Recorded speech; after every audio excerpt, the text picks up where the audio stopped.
అందరికీ నమస్కారము. చాలామంది ఎవరన్నా అడిగితే ఏం బాధల్లో ఉన్నావు ఏంటి అంటే, నా మనస్సు ఏదో బాగాలేదు ఈరోజు. అంటే మనస్సు అనేది ఒక సైకలాజికల్ కండిషన్. మనస్సు అనేది ఇది నేను సిగ్మండ్ ఫ్రాయిడ్ అంత పెద్ద మనిషి కాదు, మానసిక శాస్త్రం గురించి చెప్పగలిగినంత. కాకపోతే ఏంటంటే, చాలామంది ట్రాన్స్లో ఉంటారు, సబ్కాన్షియస్ మైండ్లో ఉంటారు. మనిషి ఎప్పుడు రియాలిటీలో జీవించాలి. ఇప్పుడు మనకు మన పరిస్థితులు ఏంటి, మనదేంటి అనేది.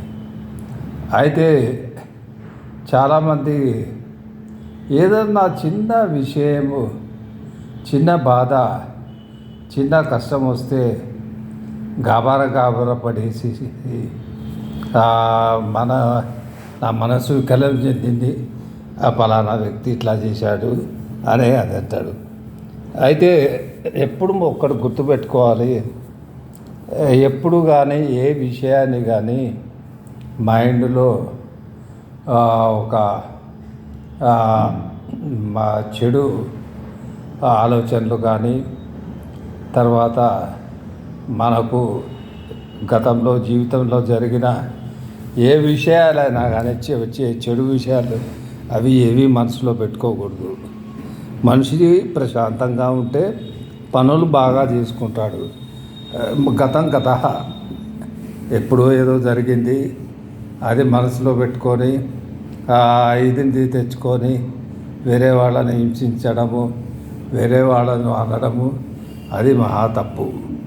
కాబట్టి ఎంతవరకు మనసు కంట్రోల్ ఉండాలంటే, పొద్దున్నే లేచి ధ్యానం చేసి మంచి ఆలోచనలతో మీ మనస్సును ఈరోజు నా మైండ్ ఇలా ఉండాలి, నేను ఎవరితో గొడవ పడను, ఎవరికి అబద్ధం చెప్పను, ఎవరిది కథ నాకొద్దు, నా పనే నాకుంది, నా పని నేను చేసుకుంటే చాలు అనే ఒక మెంటల్ ప్రిపరేషన్ కావాలి. మీరు మెంటల్గా ప్రిపేర్ అయితే ఇక వేరే సమస్యలు ఏం రావు. అయితే కొంతమంది ఉంటారు, చిన్న చిన్న విషయాలకు కోపం వస్తుంది, కొంతమందికి ఈర్ష్య.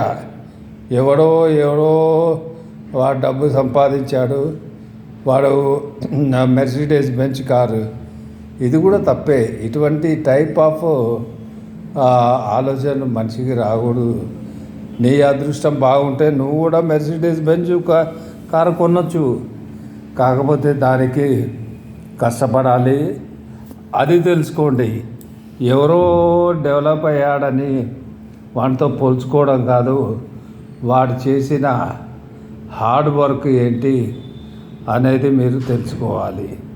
ప్లస్ ఇంకొకటి ఏంటంటే, ఈరోజు సమాజంలో ఆధిపత్య పోరు ఎక్కువైపోతుంది. ఈ ఆధిపత్య పోరులో ఏమవుతుందంటే, ఒకరి మీద విమర్శించుకుంటున్నారే కానీ ఆ ఫైనల్గా రిజల్ట్ ఏమొస్తుందో వాళ్ళకే తెలుసు. కాకపోతే ఒకటే ఏంటంటే, మన మనస్సును ఒక చెత్తబుట్ట కాదు, అందులో ఏదంటే అది తీసుకొచ్చి పెట్టుకొని అవసరం ఉన్నప్పుడు తీసి ఇది చేయడానికి. ఎందుకంటే మనస్సు అనేది మానసికంగా ఒక టైప్ ఆఫ్ కండిషన్. కాబట్టి మీరు కూడా మనసును మంచిగా ఉంచుకోవడానికి ప్రయత్నించండి. అయితే చాలామంది ఇటువంటి సమస్యలతో ఎదైపోతూ మానసిక రోగాలతో, మానసిక సమస్యలతో వాళ్ళకేమీ ఉండదు. నాకు పలానా రోగం ఉంది, పలానా వాళ్ళు నన్ను ఇబ్బంది పెడుతున్నారు,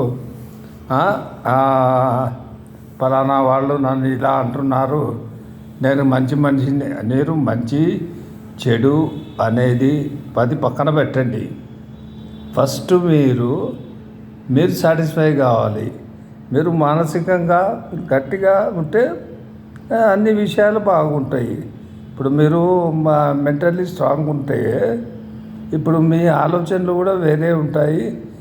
ఏ వ్యక్తితో మాట్లాడాలి, ఏ వస్తువు తినాలి, ఏ ఆహారం తినాలా, తర్వాత ఎక్కడికి వెళ్ళాలా, ఎటువంటి ఉద్యోగం చేయాలా అనే సదాలోచనలు మీకు వస్తాయి. కాబట్టి ఎప్పటికైనా కానీ ఇప్పుడు మనం రోడ్డు మీద వెళ్తుంటాము, ఎవడో ఒకడు వస్తాడు మనల్ని ఏదో కావాలని అలా కామెంట్ చేస్తాడు. అయితే మనము వారికి నెగిటివ్గా రియాక్ట్ కావద్దు, పాజిటివ్గా రియాక్ట్ కావద్దు. కాకపోతే ఏంటంటే ఈ ఆర్గ్యుమెంట్స్ చేసిన వాళ్ళు దాదాపు 80% మంది వాళ్ళకు తెలిసిన వాళ్ళే ఉంటారు. అయినా కానీ ఈ ఆధిపత్య పోరులో వీళ్ళు ఏం చేస్తారంటే ఎవడైతే అన్నాడో ఒక్కోసారి వాడు చాలా ఇబ్బంది పెడతాడు పడినవాడికి. అట్లాగే పడినవాడి బాధైతే వేరే వాడిని చూసి కొట్టి వెళ్ళిపోయేదానికి ఛాన్సెస్ ఎక్కువ ఉన్నాయన్నమాట. సో కాబట్టి ఆలోచించండి. మనస్సును ఎప్పుడు కూడా మీరు మీ యొక్క కంట్రోల్లో పెట్టుకోండి. మెడిటేషన్ ప్రాక్టీస్ చేయండి, తర్వాత యోగా చేయండి. ఎప్పుడు ఉల్లాసంగా ఉండండి, ఉత్సాహంగా ఉండండి. మానసికంగా మీరు స్ట్రాంగ్ ఉంటే మెడికల్గా స్ట్రాంగ్ ఉంటారు, మెడికల్గా స్ట్రాంగ్ ఉంటే ఫిజికల్గా స్ట్రాంగ్ ఉంటారు. ఈ విధంగా మూడు విషయాలు స్ట్రాంగ్ ఉంటే ఆధ్యాత్మికాన్ని మీరు నమ్మగలిగితే ఆధ్యాత్మికంగా కూడా వేరే స్ట్రాంగ్ ఉంటారు. డియర్ ఫ్రెండ్స్, మీకు మనస్సు గురించి ఇంకా ఏమైనా ఐడియాస్ ఉంటే నాకు మెసేజ్ చేయగలరు. జై హింద్, జై భారత్.